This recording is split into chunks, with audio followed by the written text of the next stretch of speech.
तरुणांचा जागर या ठिकाणी हे तरुण विवाह मंडळ या ठिकाणी आपल्या समोर पेश करताय। मला समोर या ठिकाणी बाल मावळे दिसत आहेत, बाल शिवाजी दिसत आहेत, हे बघून अतिशय मनापासून आनंद होत आहे। आज 350 वर्ष झाले तरी माझ्या राजाचं नाव जरी घेतलं तरी अंगावर असं रोम रोम उभे राहतात, अंगात रक्त सडसडतं, एवढा माझ्या राजाच्या नावामध्ये ताकद आहे। मनातलं लिहिण्यासारखं एखादं पेज असावं, सूर्यालाही लाजवेल असं प्रखर तेज असावं, वागता येईल तेवढं प्रेमाने वागावं।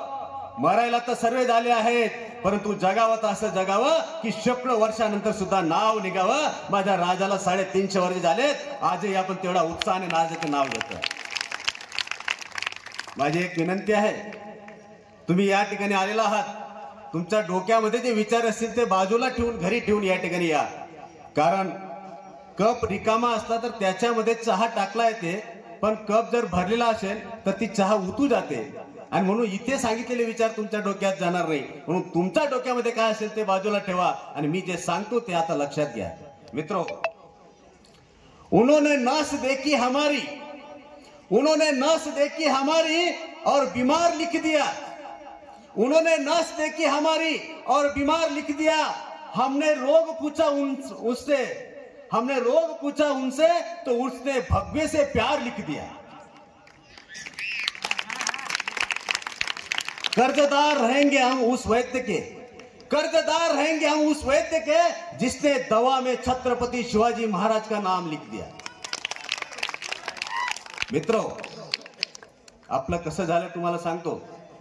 एक एसटी चाललेली आहे आणि त्या एसटी मध्ये एक प्रवासी बसला 75 वर्षाचा, तो बसलेला आहे, त्याच्याजवळ कंडक्टर तिकीट काढत आले आणि त्याला सांगितलं तिकीट घे। त्याने तिकीट सांगितलं, म्हणे मला 2 तिकीट द्या। अहो म्हणे तुम्ही एकटे आहे, ती 2 तिकीट काय घेतात? तो म्हणे माझी एक तिकीट हरवलं तर? मग कंडक्टरने दुसरा प्रश्न केला, म्हणे मग तुझ्याकडे दुसरं तिकीट आहे ते पण हरवलं तर तू काय करशील? तेवढ्यात त्याने एसटीचा जो मोफत पास होता तो काढून त्याला दाखवला। आपलंही तसंच झालंय, आपलं पहिलं तिकीट हरवलं छत्रपती शिवाजी महाराज, आपलं दुसरं तिकीट हरवलं छत्रपती संभाजी महाराज, आणि आपलं तिसरं तिकीट हरवू पाहते जिजाऊंचे विचार, साहेबांचे विचार आपण हरवू पाहते। मित्रो, मस्तक कुणा पुढे झुकावं असे लोक आता या कलियुगामध्ये आपल्याला बघायला मिळत नाही, पण मस्तक ज्याच्या पुढे झुकावं, मस्तक ज्याच्या पुढे नतमस्तक होतं असं व्यक्तिमत्व म्हणजे राष्ट्रमाता राजमाता जिजाऊ।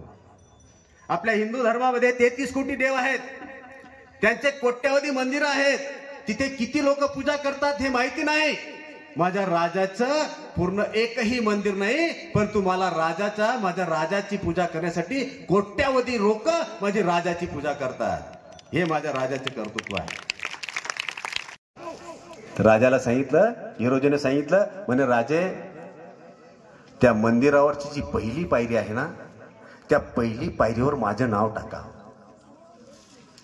राजाने विचारलं, म्हणे का? तेव्हा हिरोजीने सांगितलं इंदालकरने, म्हणे राजे जेव्हा जेव्हा तुम्ही रायगडवर येणार, रायगडवर आल्यानंतर तुम्ही जेव्हा या मंदिरावर दर्शनासाठी येणार, तेव्हा तुमचं पहिलं पाऊल माझ्या मस्तकावर लागेल आणि तोच माझ्यासाठी मोठा आशीर्वाद राहील। ही मागणी मागणारे त्यावेळेचे मावळे होते, आत्ताचे कावड्यांसारखे नाही।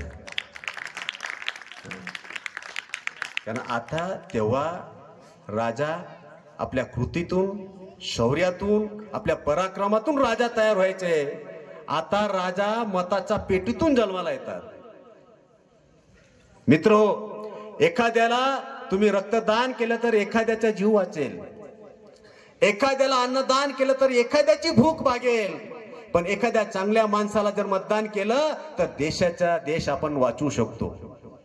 कारण आता राजा हा आईच्या पोटातून नाही तर मताच्या पेटीतून जन्माला येतो, आणि म्हणून मतदान करा, चांगल्या माणसाला मतदान करा जो तुमचं भलं करणार आहे। आमच्या राजांचा आदर शत्रू सुद्धा करायचे, शत्रू सुद्धा राजांचा आदर करायचे। कदाचित आपण डायरी लिहित नसणार, पण शहाजहान, शाहिस्ते खान, औरंगजेब हे डायरी लिहायचे। दिवसभरात झालेले जे प्रसंग ते त्यांच्या वहीमध्ये नोंद करायचे. शाहिस्ते खानाने नोंद केलेले आहे. शाहिस्ते खान औरंगजेबाचा मामा, त्याचे बोट कापले होते महाराजांनी, त्यांनी त्यांच्या वहीमध्ये लिहून ठेवलेलं आहे. एकदा त्यांची बहीण आली, म्हणे भाईजान भाईजान गजब हो गया, गजब हो गया, ओ नराधम शिवा मेरी बेटी को उठाकर लेके गया. त्या वेळेला शाहिस्ते खानाने त्याच्या डायरीमध्ये लिहिलेलं आहे, शिवा किसी की उंगली काट सकता है, शिवा किसी की गर्दन काट सकता है, लेकिन शिवा किसी की बेटी को उठा नहीं सकता. हे शाहिस्ते खानाचे उद्गार आहे. तसंच औरंगजेबने सुद्धा त्यांच्या डायरीमध्ये लिहून दिलेलं आहे. एक हेर आला, त्याने सांगितलं औरंगजेबाला, शाहजहान खुशी की बात है, शाहजहान खुशी की बात है. क्या हो गया? शिवा का निधन हो गया.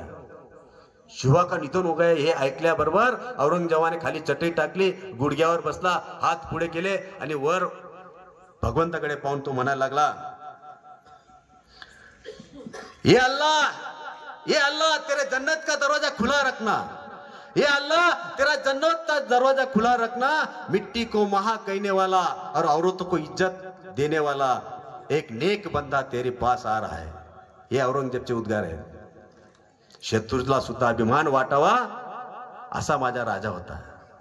राजाने फक्त शत्रूची शत्रुत्व केलं, मित्राशी दगाबाजी केली नाही, असं एकही उदाहरण या इतिहासामध्ये आपल्याला बघायला भेटत नाही.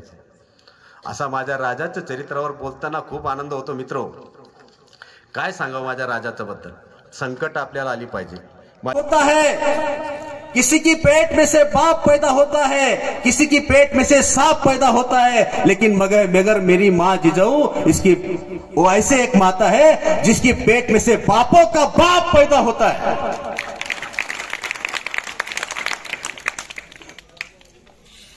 मित्रो, आज आपण जेव्हा भ्रष्टाचाराचं प्रकरण ऐकतो ना, अंगावर काटे येतात. स्पेक्ट्रम घोटाळा, कोळसा घोटाळा, चारा घोटाळा, सिंचन घोटाळा. माझ्या राजाच्या काळामध्ये एक तरी